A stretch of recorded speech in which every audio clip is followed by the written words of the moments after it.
আমরা কি করব, এটা উড়িষ্যার দিকে তাকা। সরকার হওয়ার সঙ্গে সঙ্গে ল্যান্ড ব্যাংক তৈরি হয়েছে, 1 বছরের মধ্যে জমি দেওয়া হয়েছে, কারখানা শুরু হয়ে গেছে। আমার পরিচিত লোক যাদের জমি পশ্চিমবাংলায় আছে, এখানে কারখানা না করে তারা উড়িষ্যায় গিয়ে কারখানা করছেন। সমস্ত ডিসপুট চিফ সেক্রেটারি বসে মেটাচ্ছেন ওখানে। এটা শেখা উচিত।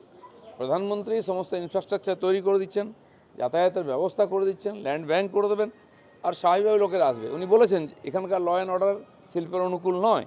তো ডবল ইঞ্জিন সরকার হলে সারা রাজ্যে রাজ্যে যেমন বিজেপি করেছে, এখানেও ঠিক সেই পরিবেশ তৈরি করবে।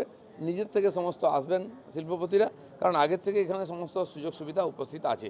খালি অ্যাডমিনিস্ট্রেশন, ল অ্যান্ড অর্ডার নেই, তোলাবাজি চলছে। আজকে দেখুন আপনি জিনিসপত্রের দাম, যে প্রাকৃতিক সম্পদ, পাথরের দাম 2-3 গুণ বেড়ে গেছে। বোল্ডার তুলতে পারবেন না, মোরাম তুলতে পারবেন না। বালি 10 গুণ 12 গুণ বেড়ে গেছে দাম। তারপরে জমি নেওয়ার পর থেকেই দালালরা জুটে যাবে, তাদের হাত দিয়ে জমি নিতে হবে। এখানে যদি বর্ডার দেন আপনি, বাউন্ডারি, তাদের হাত দিয়ে তাদের লোক নিতে হবে, তাদের সিমেন্ট বালি রড তাদের কাছ থেকে নিতে হবে, তাদের দামে নিতে হবে, তাদের পরিমাণে নিতে হবে। তারপরে শিল্প হবে কী করে? লজিক্যাল ডিসক্রিপেন্সি প্রকাশের তালিকা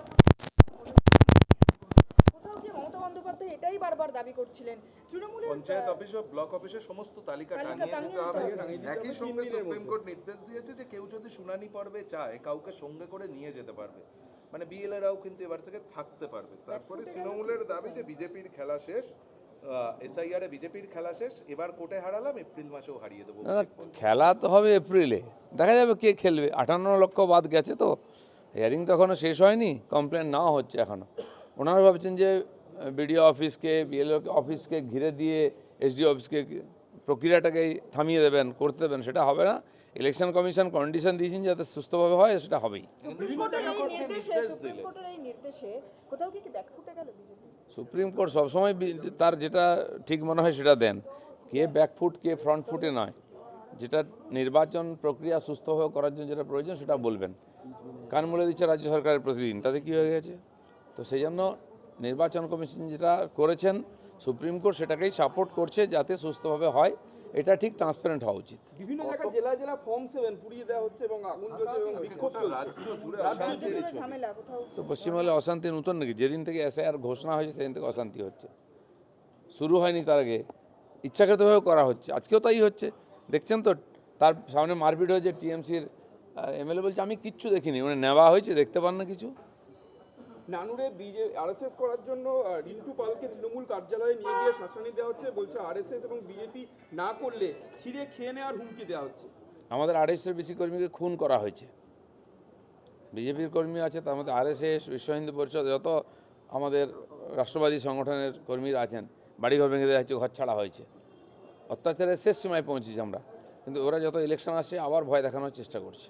যে 58 লাখ নাম বাদ গিয়েছে এখনো পর্যন্ত, এই সংখ্যাটা কততে পৌঁছাতে পারে আপনার কোনো? না, আমরা তো বলেছিলাম যে 1 কোটির বেশি হবে, তো কমপ্লেনই করতে দিচ্ছে না যাতে বাদ না যায়। আমার মনে হয় নির্বাচন কমিশন বাস্তব পরিস্থিতি জানেন, তারা নিশ্চয়ই রাস্তা বার করবেন। আর কালকে আমরা দেখলাম যে আমা স্ট্রিটে শ্যামসুন্দরী কালী মন্দিরে ওখানে দেখা গেল যে ভক্তরা দাঁড়িয়ে ছিল ঘন্টার পর ঘন্টা, সেখানে পুলিশ লাঠিচার্জ করলো। অথচ দেখলাম যে বেলডাঙ্গায় যেখানে সংখ্যালঘুদের অবরোধে, সেখানে কিন্তু নীরব দর্শক পুলিশ। হিন্দু তীর্থযাত্রী, হিন্দু ভক্ত, এদের উপরেই পুলিশ অত্যাচার করে পশ্চিমবাংলায়। উগ্রবাদী, সাম্প্রদায়িক, অনুপ্রবেশকারী মুসলিম যারা রাস্তাঘাট বন্ধ করেছে, ট্রেন বাস জ্বালিয়ে দিয়েছে, তার উপরে লাঠি চালাতেও দেখি না, এটা এফআইআর করতেও দেখি না। মমতা ব্যানার্জির পুলিশ এটাই করে দেখাচ্ছে, এটাই সেকুলারিজম এখানে। ধন্যবাদ। হুমায়ুন কবির বলছেন